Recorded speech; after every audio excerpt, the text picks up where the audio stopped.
the contrary to that, I definitely think being a little bit too positive has its downfalls.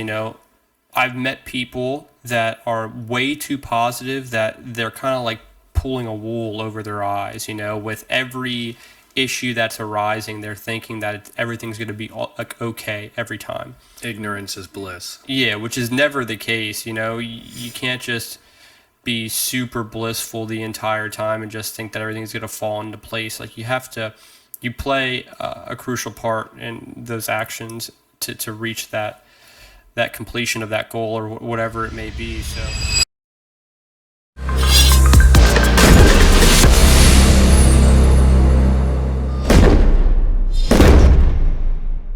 What's going on, guys? Welcome back to the Dig Deep podcast. I'm Sage. My name is Michael. In today's episode, we're going to be talking about mental direction, if you want to put it that way, positive thoughts concluding positive actions, and how negative thoughts introduce negative actions. And on the contrary to that, sometimes being positive just isn't the answer to everything. You know what I mean? It's the fake it till you make it thing isn't apply to everything and make it better type of deal, if you ask me. Yeah, no, I totally agree, man. It's a good way of thinking that, to kind of always have constant positivity and look at the glass half full. But sometimes in a realistic world that we live in, it's not always that way. You have to be real with your situation sometimes. You have to be real with the circumstances that you're in, and you can't just positivity your way out of it. There is a thing called toxic positivity. Yeah. I don't know if that's a thing that people use very often, but I know a couple people, and I'm honestly sometimes that person who's like way too positive about certain situations, and like people are like, fucking, it's actually not good. What's going on right now? Oh, no, yeah, we're good, man. No, that happened. Yeah, no, that's all right. We'll figure it out as the house is burning down. It should be all right. Yeah.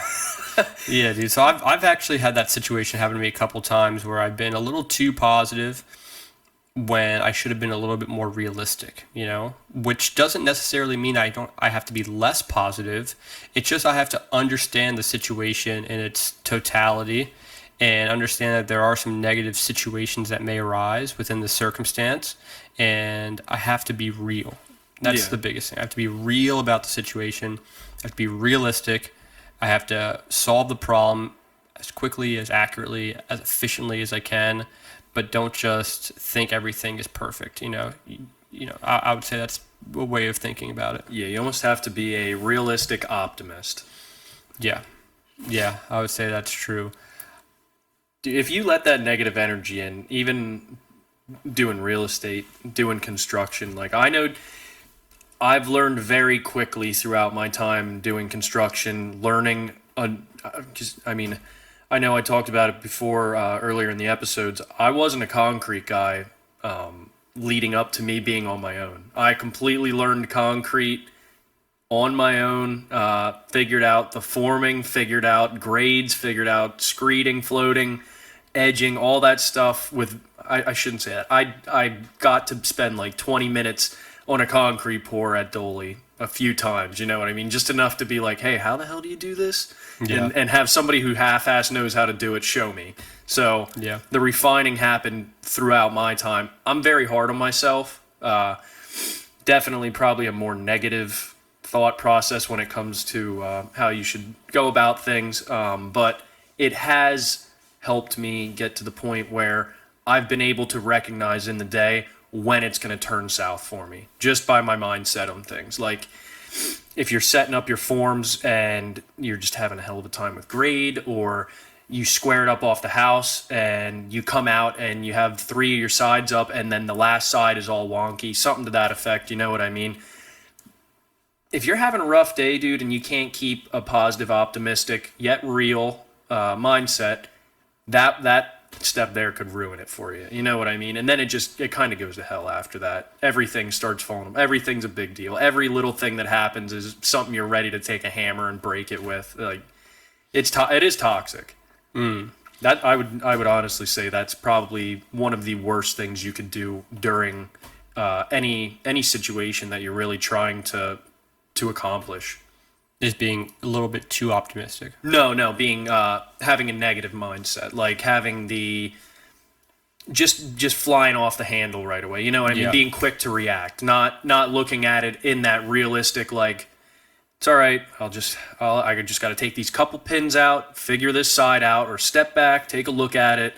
Why is this not adding up here? Instead of just being like, what? I did this.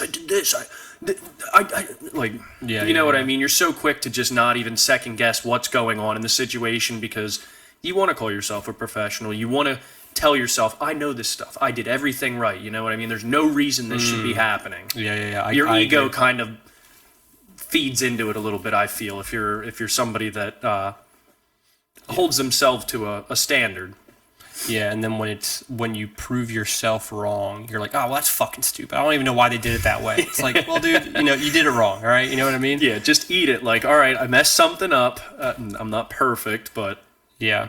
Yeah, but on the contrary to that, I definitely think being a little bit too positive has its downfalls, I've met people that are way too positive that they're kind of like pulling a wool over their eyes, with every issue that's arising, they're thinking that everything's going to be okay every time. Ignorance is bliss. Yeah, which is never the case, You can't just be super blissful the entire time and just think that everything's going to fall into place. Like, you play a crucial part in those actions to reach that completion of that goal or whatever it may be. So, really, in hindsight, which is a good quote from Dale Carnegie, he says, "You are what you think about." And if you're constantly thinking negative, you're going to be a negative person. If you're constantly being angry, getting upset, being argumentative, you have a short fuse, that's going to be your life. You're going to have a shitty, short fuse, angry life. You're going to get out of the car. You're going to have situations where you got road rage. You're just going to put yourself in a very negative headspace. But generally speaking, if you're a very positive and optimistic person, you're going to find yourself having a lot more opportunities than a person in the same exact situation as you, just because you're viewing the world differently. So you absolutely are the type of mental strain that you're thinking about, I guess. I was probably 90% of the things you just described. The road rage stuff. I mean, everybody's going to road rage at some point, but like quick fuse, road rage, angry, quick to react. I mean, I kind of was brought up with that as like a model, you know what I mean? Unfortunately, I know we've talked about it before, and you've had to kind of flip. You're always the dude to think of the situation in a calm way. Let's figure out a way to reason. Let's figure out a way to mediate everything without bringing emotions into it.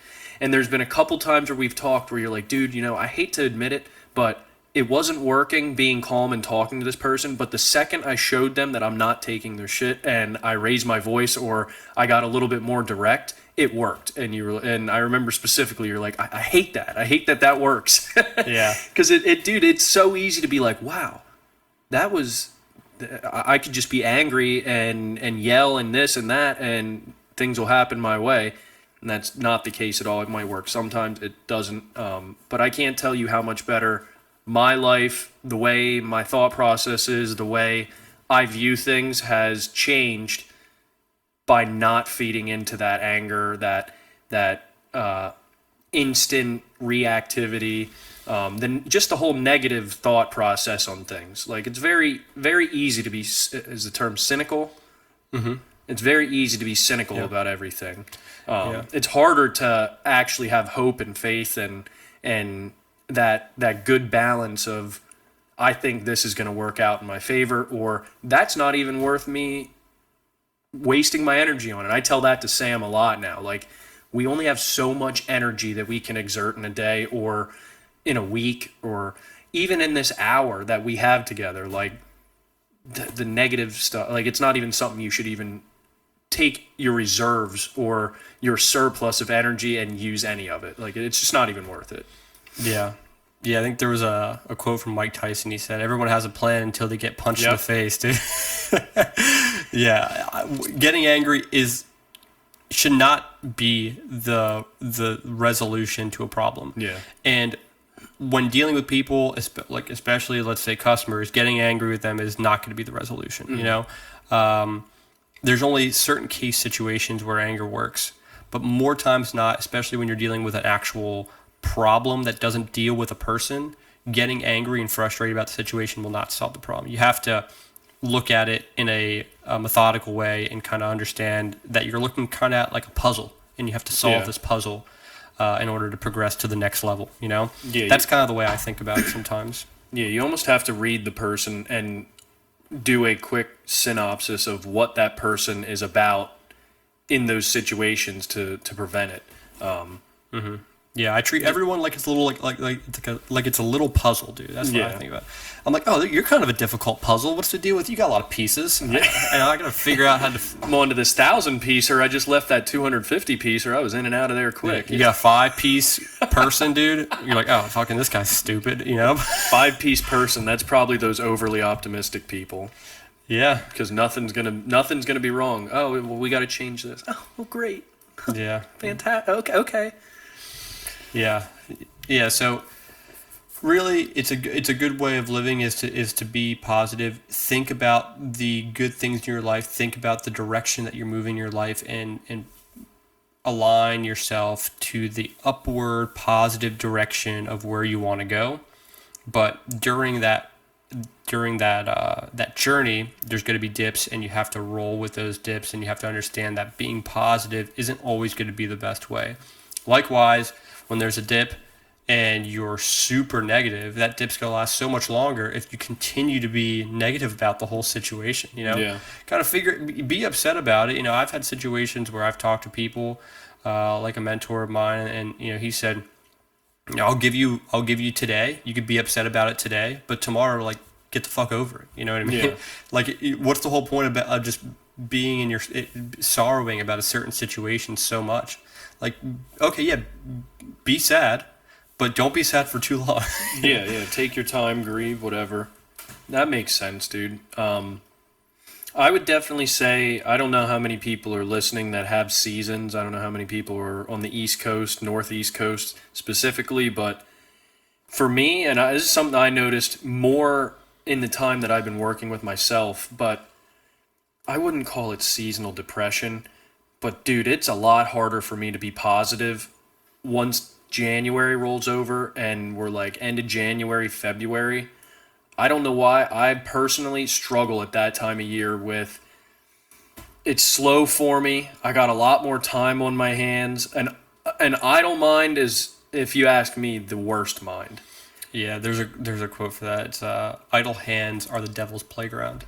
Yeah, I would say mind would probably apply to me much more than the hands. The mind's working way more than them, but yeah, when it's just slow like that and you have nothing to do but think, and if you're somebody who's very very progressive and very motivated and stuff like we are, I mean, I don't know how much you struggle with it. Your stuff is kind of the same year round. You just have different challenges. Obviously, snow removal time and grass cutting and all that stuff kind of changes. But with my business, it slows down.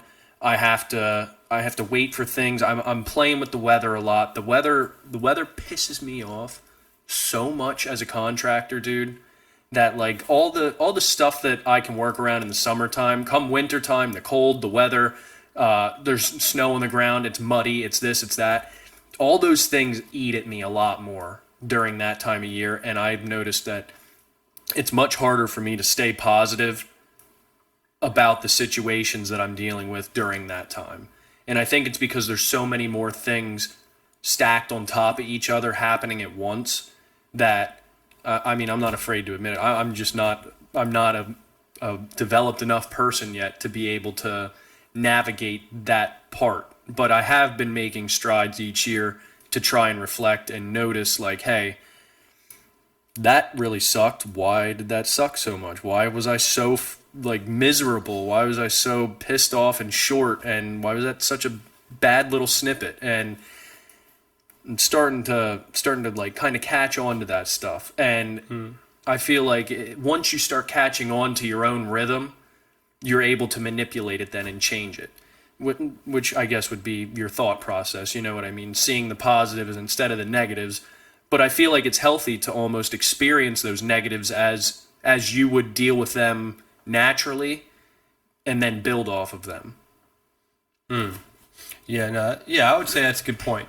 Yeah, understand that there are negative situations and deal with them with an open mind and kind of.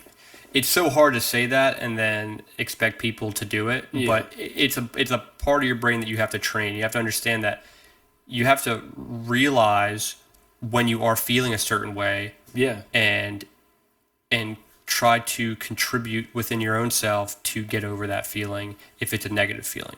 You know, or if something is happening negatively, to not just like flood it with positivity, because that's not going to solve the problem either. You have to actually deal with the problem specifically in a way where you're open-minded and you're kind of looking at it as a third person and try to solve the issue as if you're someone looking at the problem that isn't you. Yeah.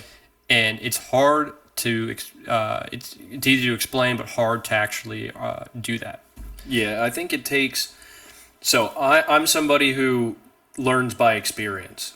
It doesn't seem to compute and stick as well if I don't actually deal with it in some way, whether it's physically or emotionally, however you would want to put it. But I think it's healthy for you to deal with things in a bad way and then realize what that way was and why it wasn't beneficial to you.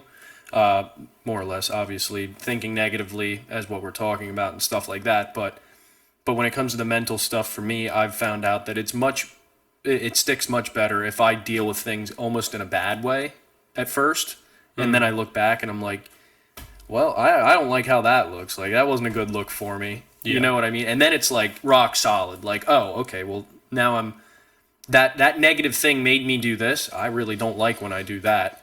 Now I know when I get to those points, like it's going to be more of a hold on, let's kind of sit and evaluate this. The same scenario is coming back up. Do you have an example of one of those situations that you've noticed? Yeah, I mean, road rage, that's one of them. I mean, that's kind of a mundane, basic one. But one thing I will say is definitely just like how hard I am on myself, dude. Like, for a while there, and I don't know if it was Dolly, I don't know if it was me my whole life and I just never thought far into how I think. I don't know if it was something I developed when I started my business because I am so driven to make sure that I am doing the best I can, that I thought being extremely hard on myself and like cracking myself with an iron whip basically was going to forge me into this like perfect version of myself. Like I don't like when people talk down to me. I don't like when people talk negative about me. I don't like when people don't think that I'm quality, I guess you could say. Like, anytime I want my name referenced, I want it to be referenced as something like, oh, he's a good dude. He's somebody I would want to do the work here at my house. He's somebody I trust. I just want to be known as a good person. I don't want people to think of, oh, he did shoddy this, or he's a liar, or he's like, because I try very hard not to be any of those things, and I try extremely hard to be the things I want to be described as. But I guess my way of trying to make myself into that good person was by actually beating the piss out of myself mentally for years. I would say the first 2 years of me running my business, my thought process was, I'm going to do this. I don't know how to fucking do this, mind you. I have no clue. I'm learning on the job that I'm charging somebody for, which is a whole other level of stress to have to kind of deal with. I have equipment that I'm fixing and like improving as I'm using it, that I'm trying not to have breakdown. Just like I said, anything I've done, I've dove straight into it. There hasn't been any walking in the low shallows of stuff. It's been I'm swimming, sink or swim. Let's see what happens. And yeah, man, I just mentally would abuse myself for the longest time, and finally it got to a point where it got pretty bad, and I was I had a really just shitty self-image of myself. Like, it wasn't really how I think about myself now, you know what I mean? And not only because I got better with my business and I learned the trades and stuff, but just like, I never really thought of myself too negatively. I was always good at riding BMX, you know what I mean? I had that whole thing going for almost up until I was up until I was out of high school. Everybody knew me for riding BMX and stuff like that. So I was used to feeling good about myself because I had something to feel good about. But when you threw me in the start of all that stuff again, it kind of brought up, I guess, something I never really had to deal with too much. I was always decent at sports. I wasn't a popular kid, I would say, but everybody knew me. I was cool with everybody. I never really felt out of place too bad. So when I got put into that situation, it was something I didn't experience, I guess, very much. And my first thought was, be hard on yourself. Like, you're a fucking idiot. You're like, you need to, like, there's people that are so much dumber than you that are succeeding way more than you right now. Like, why don't you know this? Like, all the worst things you could say to yourself to try and keep a positive mindset. But I didn't think that my mindset was going to be affected in that way. I personally thought that all this tough love on myself was going to forge me into this person I need to be, was going to, you're a fucking idiot, dude. Like, why would you form it up like that? Like, look at these dudes. They're doing it this way. Like, why wouldn't you even think of that? You know what I mean? All that stuff, it just like berating myself, I guess you could say. And it took me years to figure out that is the worst thing I could have done. That probably set me back at least a year, you know what I mean, as to where I could be now. Interesting. Yeah, what you're explaining is very normal for people that are high achievers. People that are high achievers are very, very, very self-critical on themselves. Like Alyssa says that to me all the time. I'm very, very, very self-critical. Like I even told you when we were like doing some stuff in the backyard, I was like, the only time when I feel like I've accomplished something is when I feel completely depleted of any energy. And even though I could be doing a lot of stuff, like I could solve a tenant issue. I could have had my maintenance guys fix something that was a long-term problem with a tenant. I could have paid some bills, saved some money. If I don't physically lose energy, I don't feel like I'm productive. Even though I was very productive. On paper, Michael, very productive today. But energy level, still high, so I'm not productive. Yeah, I didn't do a fucking thing today. Yeah, I didn't fucking do anything. I just ate and played on the computer. I played on the computer. It's like I'm doing important stuff, you know what I mean? So, you know, when I explain some of that stuff to some people that are very close to me, even like, you know, Alyssa, she's like, you're way too fucking hard on yourself. You know what I mean? Like, and I'm like, well, that's the only way I'm going to be able to grow. Like, if you think of it as a muscle, you have to overload your muscle. So when you're resting, that muscle like grows bigger and you have to feed that muscle. So I think it's the same way with your mind, body, and spirit, but I don't think that's necessarily true. You know, I would 110%. I'm glad you talked about that because I'm the exact same way. Dude, you have Snapchat. Well, I don't know. You don't have Snapchat anymore, but I still have memories saved on my phone that you have sent me or Sam has sent me where I'm sitting there with a bowl of cereal or like cookies and milk and my head's just... Oh, yeah, dude. After working all day at Dolly or at the end of that week on a Thursday where I'm just like obliterated, can't even keep my freaking eyes open at 8 o'clock at night. Yeah. But like, dude, I felt so good. I'm like, I'm a wreck right now physically. I got to just get some sleep and I'm good. And I hate to say it, dude, but those were really happy times where I felt super confident. I felt super like I achieved something, like I was somebody worth something. I think worth plays, if you don't have a high self-worth, that's also going to lead you into negative thought processes because you're automatically right off the bat going to just be like, well, what do I expect? You know, it's me, you know. But but Dolly, dude, that depletion of energy feeds that weird fucking thing that these high achiever people like ourselves need to actually feel like we did something. And that almost kind of sucks to have to like put your body into a state of like, it's like a curse. Mental like mental and physical exhaustion to say, well, at least I got some stuff done today. Yeah, dude, it's like a curse, dude. Like, you could go outside and pound a fucking 30-ton boulder with a sledgehammer all day and get that same feeling, but accomplish nothing. Like, they don't actually correlate. But like you said, you could... The computer stuff, I will say, having to do the paperwork end and the computer stuff mentally wrecks me. I'm not good at it. I'm still learning, and that is the hardest thing, I will say, that I have to keep a positive attitude about. I'm just 3 years in, dude. I dread every second of it because I'm not good with Word. I'm not good with Excel. And then I see people and they're like, yeah, I got my business on, here's a spreadsheet of my year to date and this and that. And like, I'm struggling to formulate a fucking email properly. Like, Sam just recently threw a signature on my email. I was like, you mean I don't have to write that every time? Oh my god, dude! I'm a worker turning into a business owner. Yeah, I was not somebody who came from any digitalized anything. My computer was my phone that my foreman called me on to tell me where I was digging next or how many pipes I would put. Like, you know what I mean? Like, I didn't. My computer stuff ended at high school once I had to stop taking computer classes. Yeah, because as soon as out of high school, I just started working right away.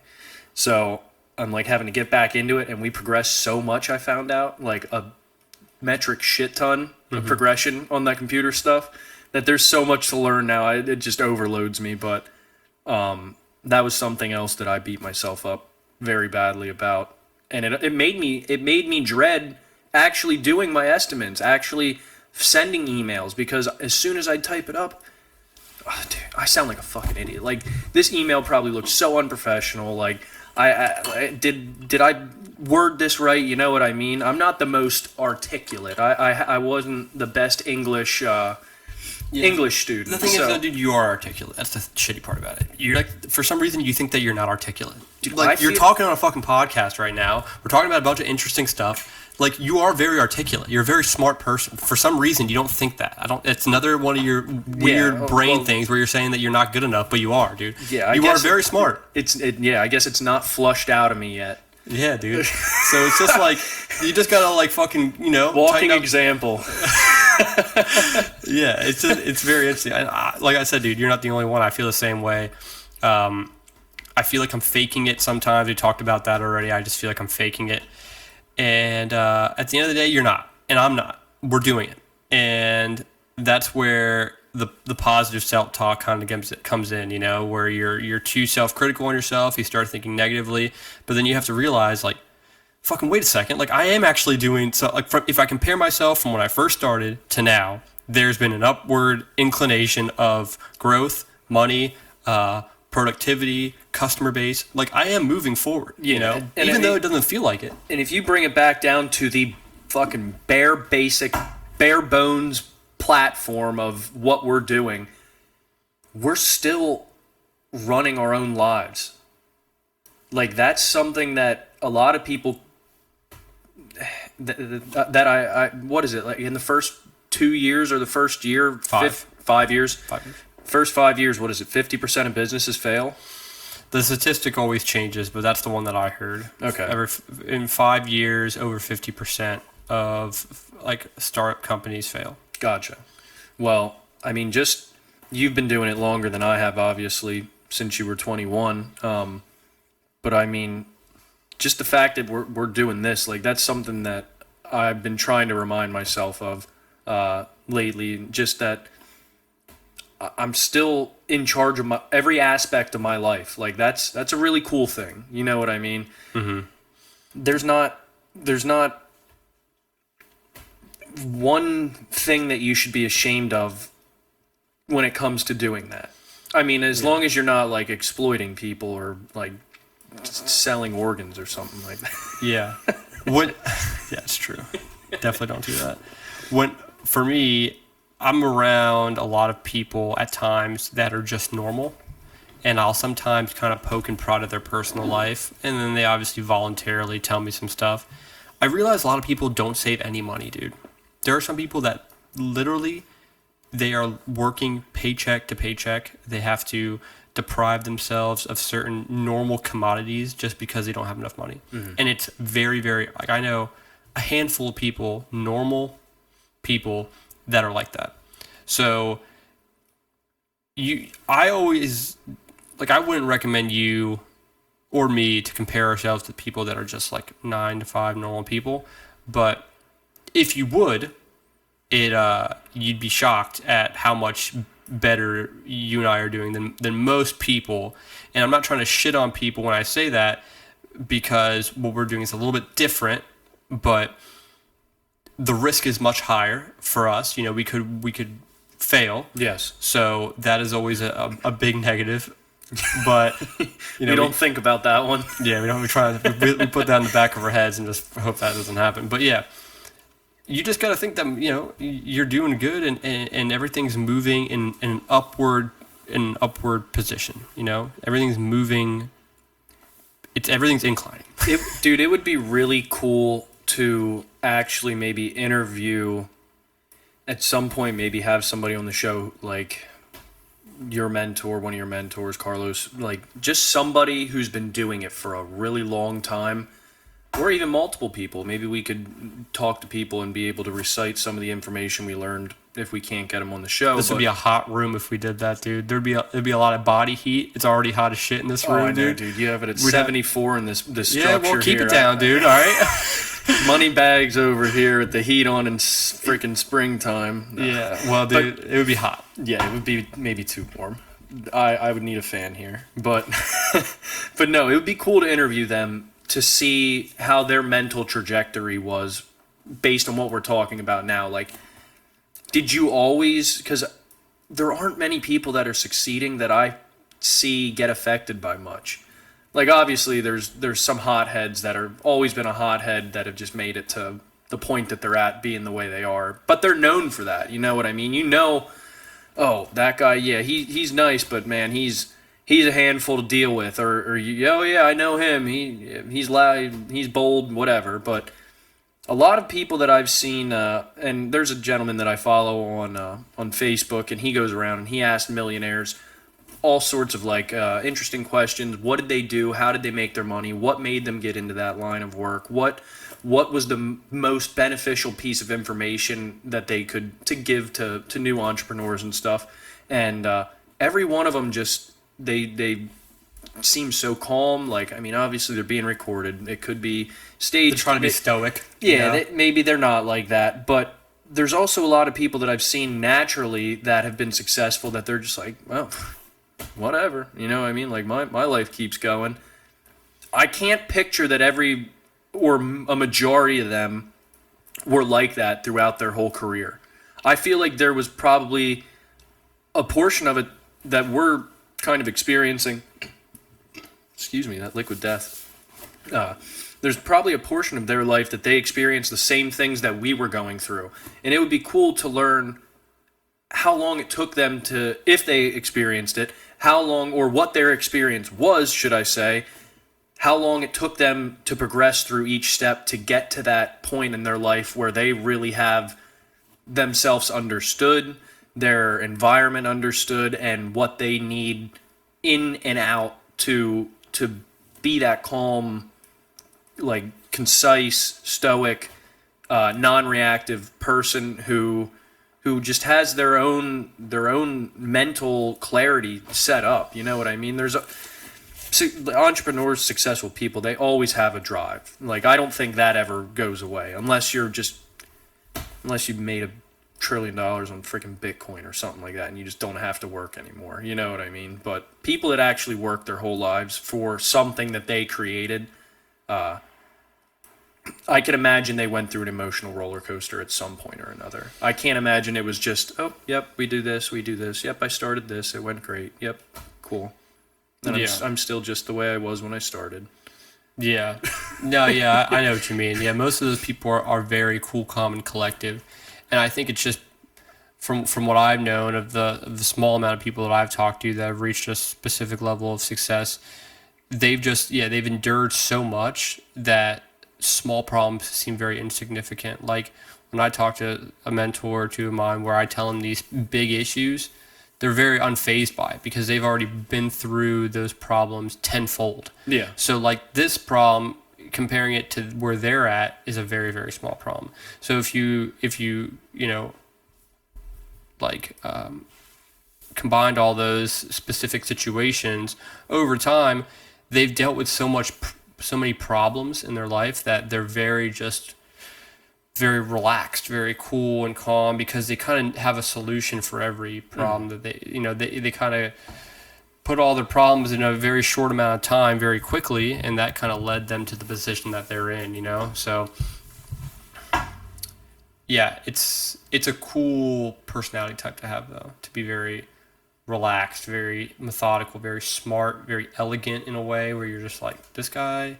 Poised. Yeah, poised. That's a good way of saying it. Poised.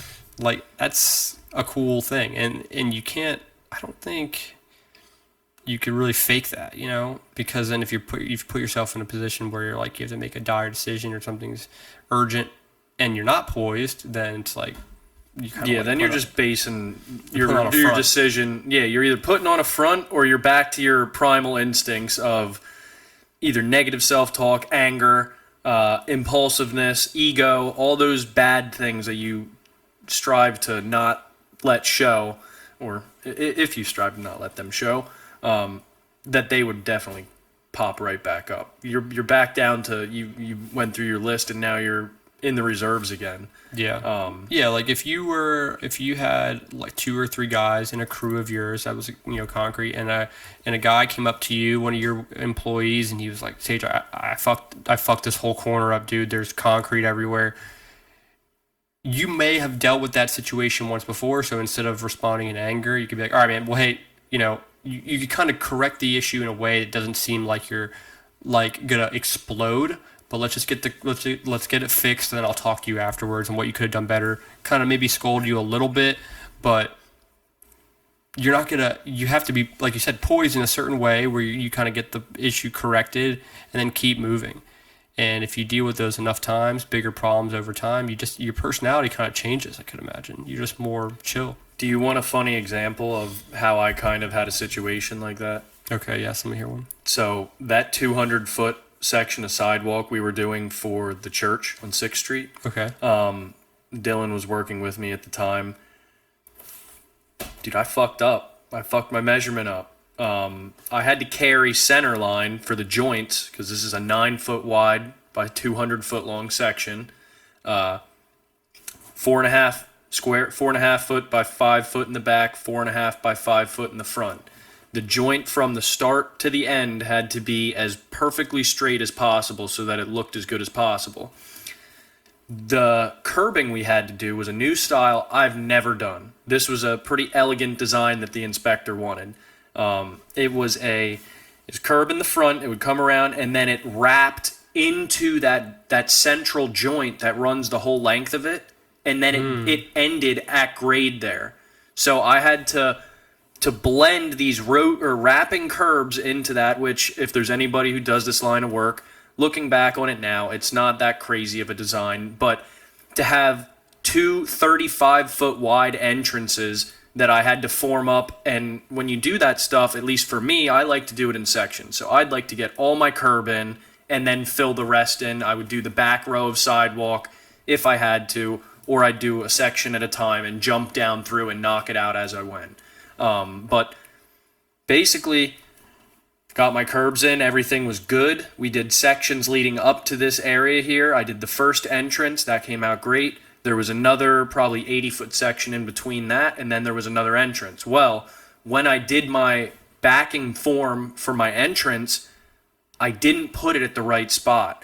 And obviously, I don't have anything finished on the other side, so I'm just going off of what I have up to that. And when we poured it, I poured in 2 sections because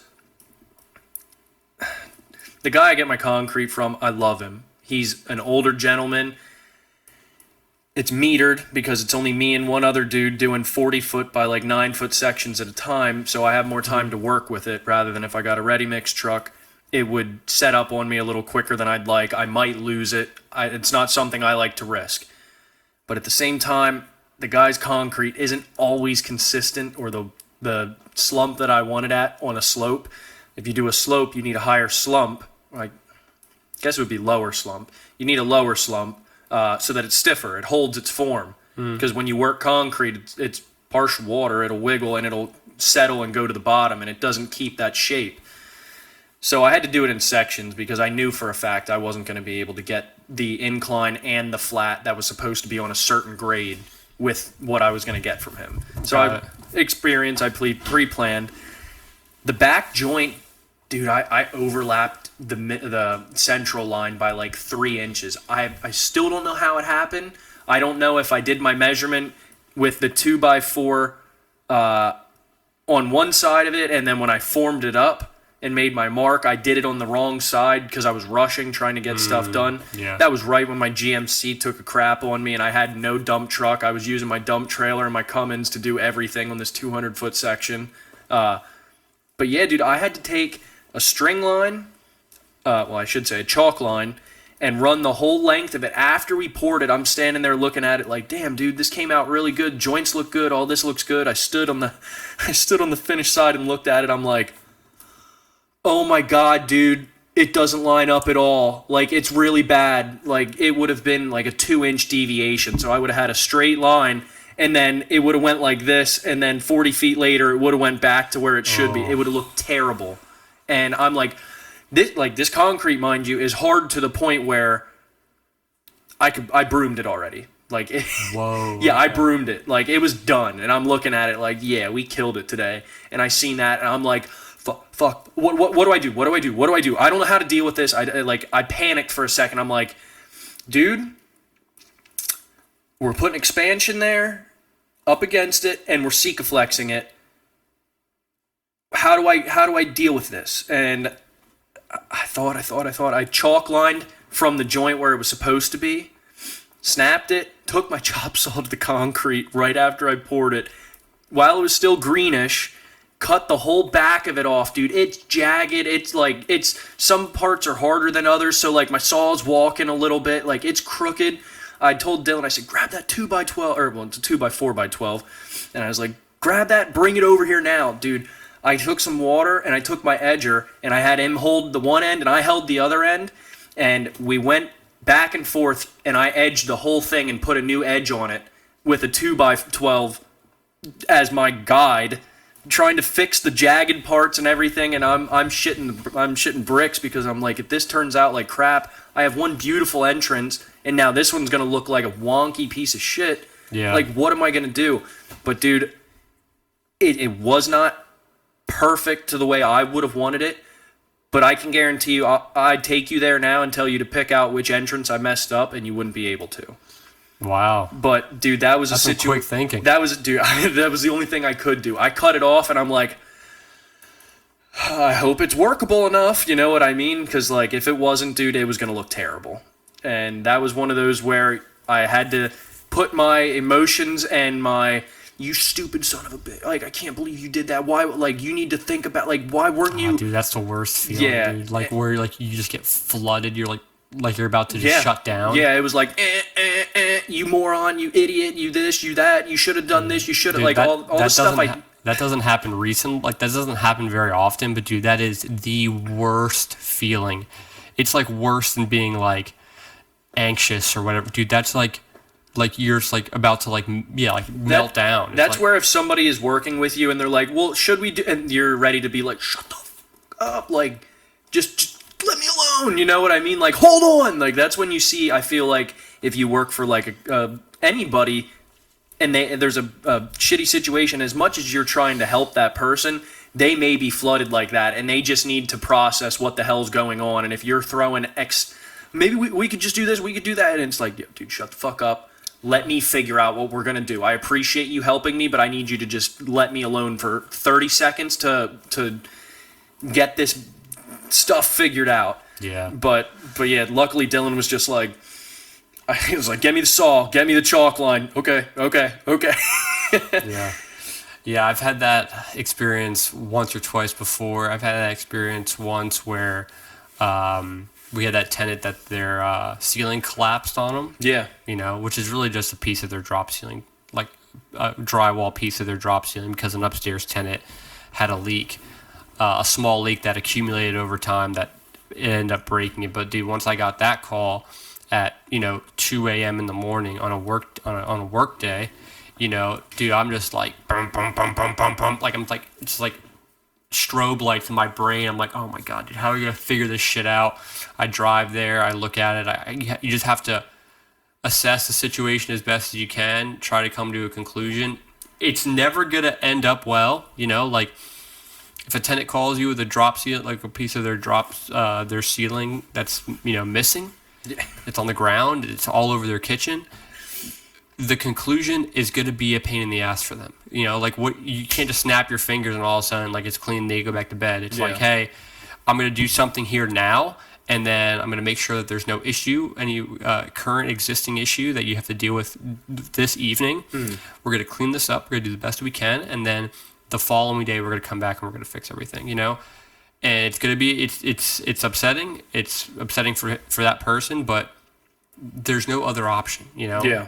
In your situation, you kind of were able to make it work out, which is great. But, sometimes some situations you just have to deal with either at a later date because of the time constraints, like if there's an issue at 3 a.m., or, you almost have to stabilize the situation in circumstances like you're talking about. You can't even fix it. It's just stabilize it until the things that will fix it are available. Yeah. Yeah, I could not do anything. I mean, what do you want me to do? Start working at 3 a.m.? Like, start cutting out drywall? Yeah, let me go to Lowe's. Oh, wait, I can't. Home Depot. Oh, yeah, I can't. Even if I had all the equipment, I can't. It's 3 a.m. I can't. I'm going to wake everyone up. I have to literally just make sure, stabilize the issue, make sure it doesn't continue, clean up the area as best as I can, and then wait for the following day to come in and fix it, Yeah. You can't do much after that, so. But yeah, man, it's pretty much the circus of dealing with your emotions, the circus of dealing with, positive, negative emotions, thinking about your successes and your failures and case by case situations and trying to get them corrected as quickly as possible, as accurately as possible.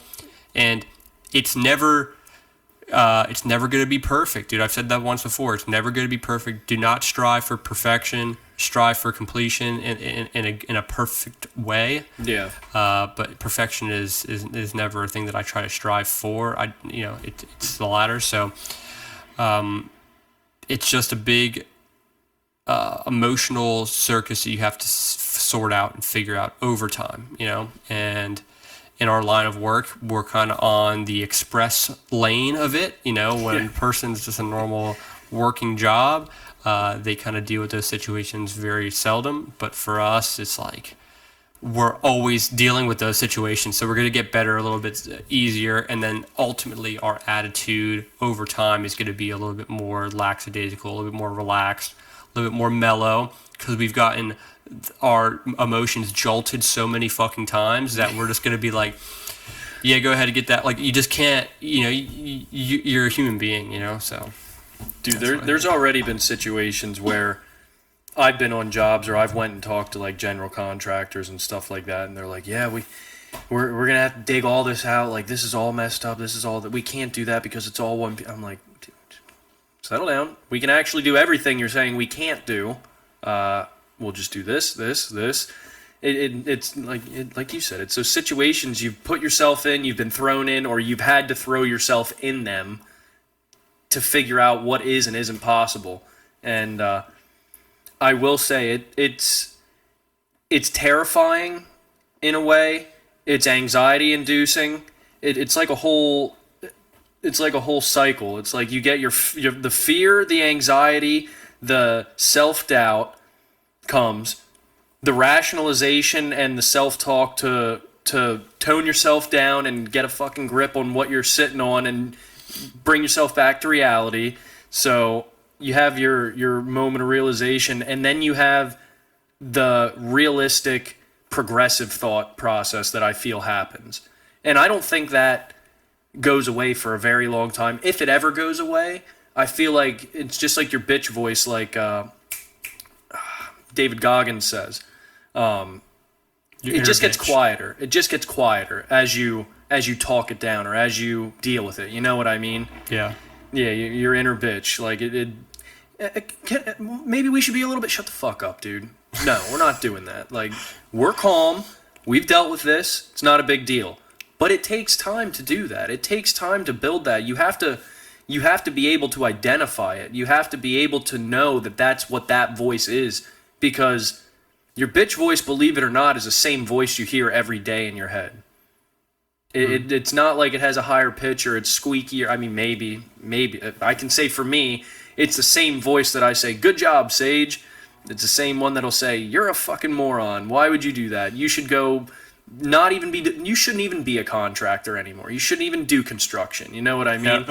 It's the same voice, dude. You just got to be able to figure out when it starts talking. Maybe give it anytime you're talking bad about yourself, maybe you can throw like a Mexican accent on it or something. You know what I mean? You're doing so bad.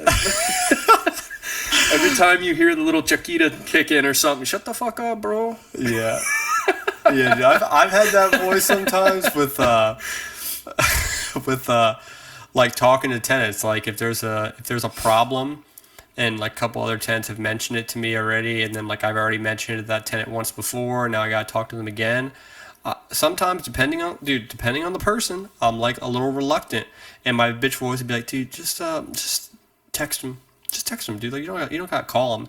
And I'm like, "Dude, listen, I'm gonna fucking call him, and if you keep fucking talking, I'm gonna talk to him again after this. Like I'm gonna call him a fucking third time." Yeah. I'm gonna check in after I checked in. Yeah, and then my voice is like, "Oh, well, maybe you should just," and I'm like, "No, dude, I'm gonna fucking call him right now." And then I'm like, I have to do it now, you know? Yeah, but just do the opposite of what you don't want to do. It seems. Yeah, that'll quiet him down. Yep. What else? Man. Do we got anything else for the viewers? I don't know. I think viewers and listeners. Yeah, I think that was a pretty good one, man. I don't know how much more we can extrapolate on that without being repetitive. So yeah, I think it's a good time to call her. Yeah, I appreciate everyone that's been listening so far. We have been getting a little bit of activity on our YouTube and our Spotify. So. Super exciting. Yeah, if you haven't already, subscribe, hit the bell icon, comment, anything that expresses any type of like for us would be good. Yeah, I mean, even leave a comment, anything, man. All we want to do is help everybody and be able to engage with everybody who's listening and watching. That's the whole point of this. So we look forward to hearing from you and seeing those numbers get racked up a little bit. Yeah. I agree, man. Thank you guys so much, and keep digging, and we'll talk to you soon.